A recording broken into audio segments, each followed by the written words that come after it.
Alors aujourd'hui je vais vous faire une vidéo sur les actions et ce qui sous-tend nos actions et quelle énergie est-ce qu'on met dans nos décisions.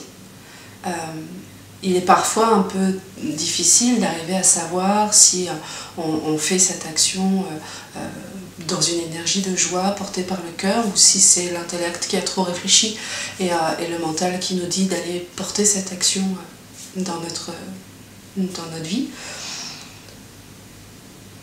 Et quand on n'a pas encore réussi ou qu'on n'arrive pas forcément à savoir ça, on peut juste se poser 2 minutes et se dire « Qu'est-ce qui sous-tend mon action ? Quelle est l'énergie qui est mise comme impulsion de départ à cette action ? Est-ce que cette action, elle est générée par un sentiment de peur, de colère, de culpabilité, une émotion négative ? Ou est-ce que c'est une idée que je mets en œuvre et la peur vient après? Et ça, c'est assez facile de se poser, de regarder ça. Je prends mon action, et je sens qu'il y a une peur qui s'exprime par rapport à cet acte-là. Je ne sais pas, j'ai envie de déménager. Pourquoi est-ce que j'ai envie de déménager? Parce que j'ai repéré un endroit où je me sentirais vraiment chez moi, ou parce que j'ai craqué sur une maison, parce que j'ai envie, voilà, il y a une envie qui s'exprime, une idée qui s'exprime, ou est-ce que c'est parce que j'ai peur de mon voisin, ou j'ai peur de manquer d'argent, ou des choses comme ça. Et ça, c'est assez on peut rapidement savoir ce qu'il en est. Et cette action, est-ce qu'elle est générée par une impulsion de peur à sa base, à sa pensée racine, ou est-ce que la peur vient après? C'est-à-dire j'ai envie d'aller, j'ai craqué pour cette maison, mais j'ai peur que la banque me refuse un prêt, par exemple. Là, c'est complètement différent.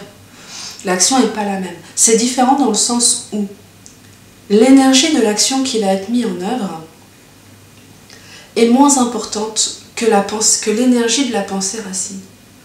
Ce que l'univers va entendre, ce qui va être entendu en termes d'énergie, de vibration, de fréquence, c'est l'impulsion de base. C'est ce qui va commencer à mettre en route l'engrenage. C'est le premier cran, le premier moment où la roue se met en marche. C'est-à-dire que ça ne se met pas en marche à partir du moment où j'ai commencé à faire l'action. Là, quand on commence à faire l'action, on met en pratique dans la matière vraiment de façon consciente. Mais il s'agit d'aller placer sa conscience avant.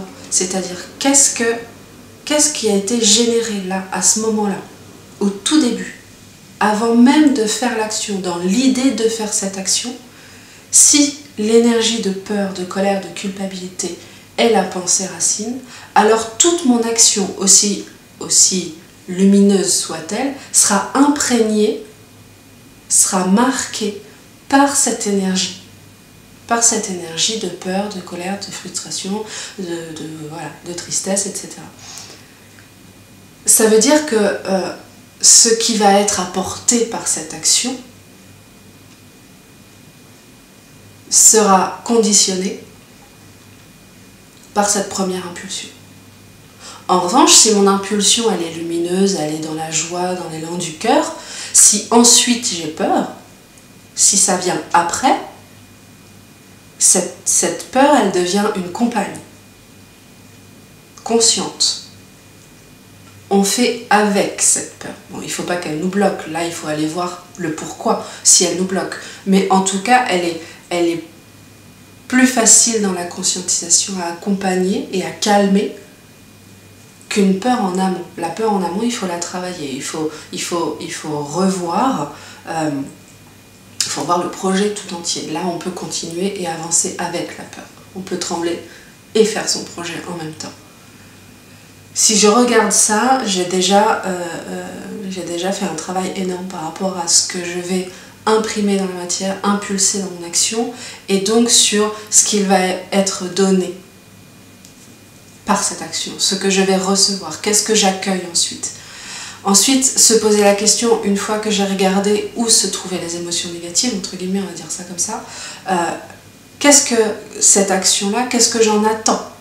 Parce que si j'en attends quelque chose de précis, je risque d'être déçue, je risque de passer à côté de ce que je dois accueillir dans cette action. L'attente, elle n'est pas juste.